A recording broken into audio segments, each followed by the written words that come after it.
Hey everybody, welcome back to my Project 13. Thanks for coming on by and checking out this video. Appreciate your time and your support. Got the OnePlus Open, shooting this vid in 1080p 60 frames per second. Please let me know how everything looks, how everything sounds, and let me know how the stability does in this video. Got the rain coming down, the windshield wipers going back and forth. There's a lot going on out there. So hopefully the focus hunting will be held to a minimal. Out of all of my flagship devices, whether it's this device, the OnePlus Open, the newest member of my smartphone catalog, the Samsung Galaxy S24 Ultra, the Google Pixel 8 Pro, the Google Pixel Fold, the Samsung Galaxy Z Fold 5, this one is the best in this type of situation. The worst is the Samsung Galaxy S24 Ultra.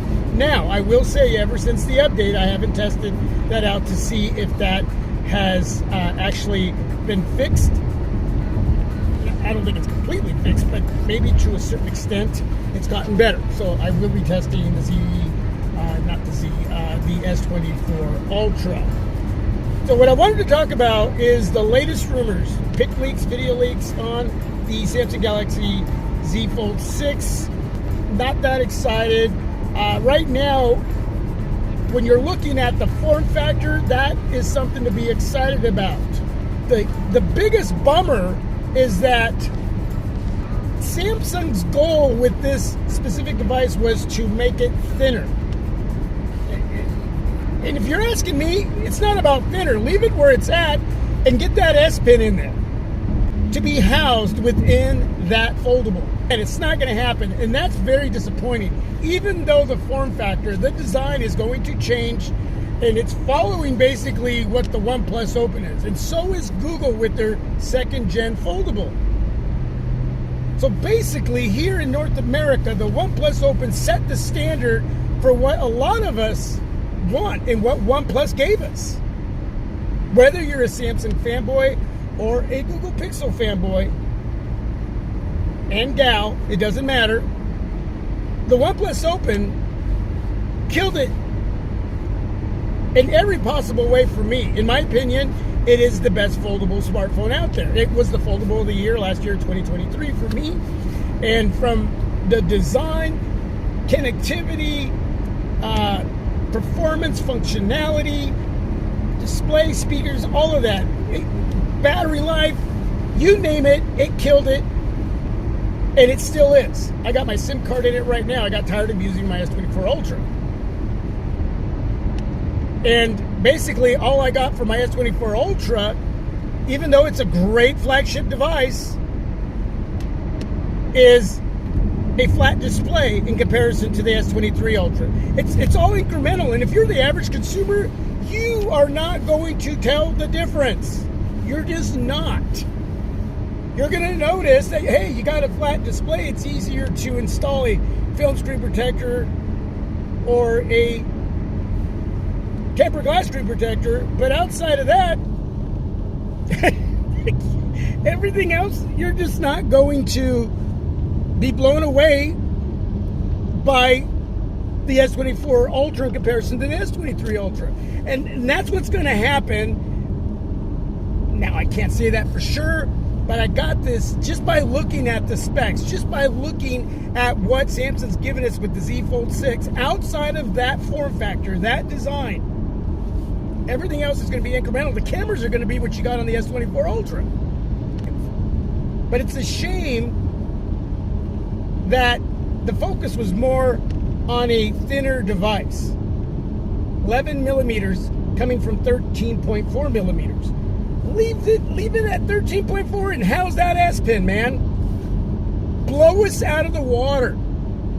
Now, there's rumor on whether that 4,400 milliamp battery is going to be 46. I'm seeing two different sides here. Battery life on my Z Fold 5 is fine. It really, really is. It's a great device. It was just that tall, slim design. And now it's going to be a little bit shorter, a little bit wider, but no S Pen. And basically, you're getting a lot of the same specs. And for the techies, sure, they're going to pinpoint all these little areas where it's incrementally better. I'm sure the hinge area is going to look great. It's going to be a solid device in hand. But for those of you that love your Z Fold 5, maybe you should wait one more generation to see if that S Pen gets housed within the Z Fold 7.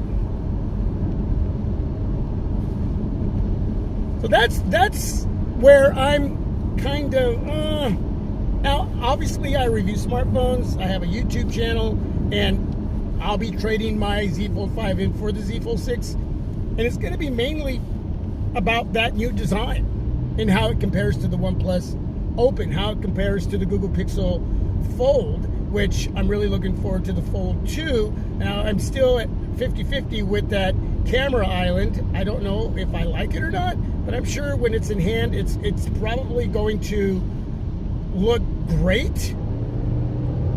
That's what I'm telling myself, at least.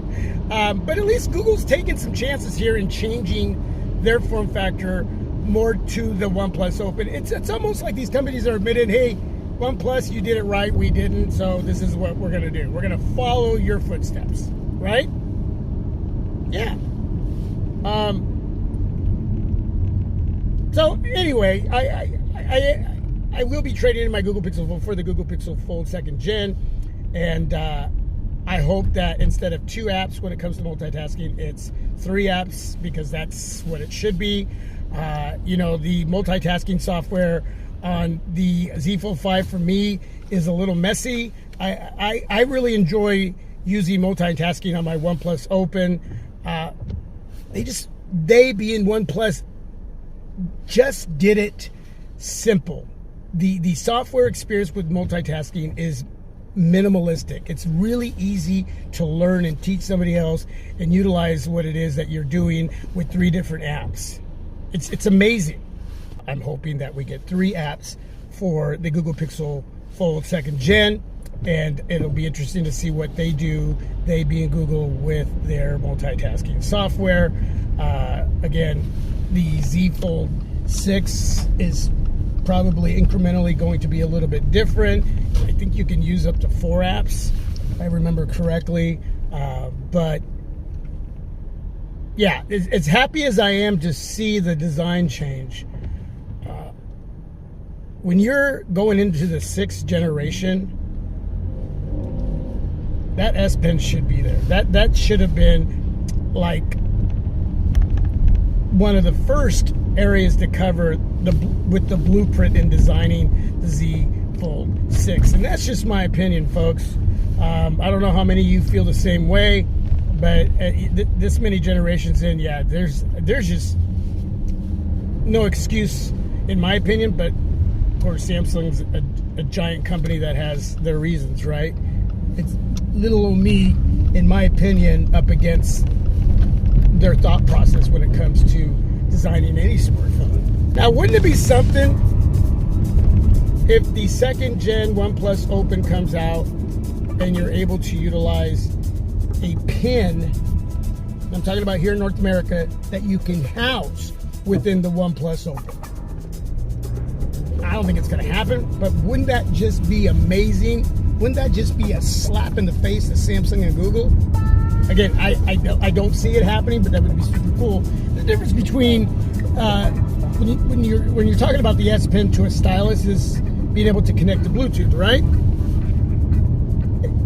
Now, you can buy cases that you could house an S Pen on your Samsung foldables, and it's something that OnePlus can do, Google can do. But being able to house that pen within the device, that's to me what ultimately a foldable should be. Now that we are going into the 6th generation with Samsung, these other companies have had a lot of time to learn and look at all these different areas and what makes up a foldable. And to me, that's what's missing now. To me, that would have just been a huge win, especially at 1,800 plus, right? Yeah. So anyway, you let me know your thoughts. That's my opinions. With that, stay tuned, subscribe, hit the notification bell, and down below in the comment section, feedback, please. I'm I'm done. God bless you all. Stay safe and healthy.